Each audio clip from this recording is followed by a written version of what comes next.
Easy one. Stakes are high. Because, you know, if we were wrong and this was something that hurt a single soldier, we would live with it forever.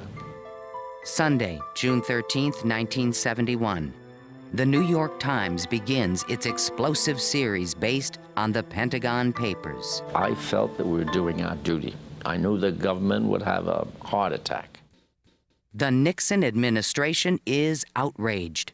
They say printing classified documents in the New York Times risks national security. We subscribe to the Bill of Rights, but they are not absolute in any circumstance. The Attorney General orders the New York Times to stop, but the paper refuses and lands in federal court. The United States of America comes into the courtroom for the first time in the history of our republic and asks for a temporary restraining order restraining the nation's most preeminent newspaper, the New York Times, from further publishing material because of national security considerations. It never before had happened.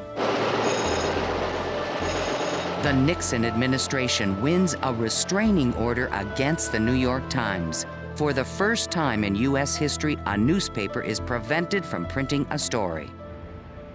Now Daniel Ellsberg leaks the documents to the Washington Post.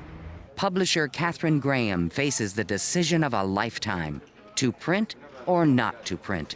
And she told me, look, it wasn't the most cerebral of decisions, but at the end of a minute, she simply said, go ahead, publish it.